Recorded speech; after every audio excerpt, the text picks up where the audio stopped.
చూడు నర్సాపురం పరిధి రుస్తుంబాద్లో నీట ముగిన వరి చేలు మొత్తము ఇది సముద్రం కాదు పొలాలు కాదు మొత్తం ఇక్కడ కంప్లీట్గా వరి మొత్తం మునిగిపోయిన పరిస్థితి రోడ్డు మొత్తం కంప్లీట్ కొట్టుకుపోయిన పరిస్థితి మెయిన్ రోడ్డు వరద దాటికి కొట్టుకుపోయిన ఆంధ్ర నుంచి ఒడిశాకు వెళ్ళే 326వ జాతీయ రహదారి కథం దుకాన్ బంద్ అయిపోయింది. వరద గోదావరి పొంగి పొర్లుతున్న వాగులు వంకలు జల దిగ్బంధంలో మరిన్ని గ్రామాలు. రేపు ధవళేశ్వరం వద్ద మొదటి ప్రమాద హెచ్చరిక. అల్లూరు జిల్లా చింతూరులో 207 మిల్లీమీటర్ల వర్షం, వేల ఎకరాల్లో నీట మునిగిన పంటలు, పూర్తిగా మునిగిన గండి పోషమ్మ ఆలయం. సహాయక చర్యలకు 21.50 కోట్లు విడుదల.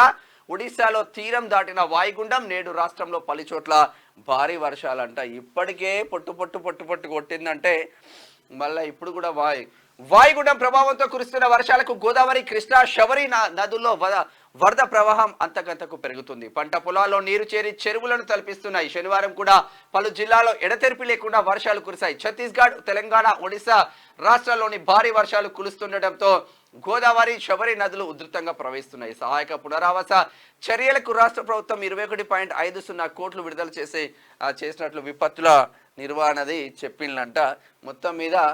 మొత్తం రాష్ట్రం అంతా ఆగమాగమే ఉందని చెప్పుకోవచ్చు. కొంచెం అలర్ట్గా ఉండాల్సిన అవసరం ఉంది. ఎప్పటికప్పుడు చంద్రబాబు నాయుడు అలర్ట్ చేస్తూ ఉన్నాడు.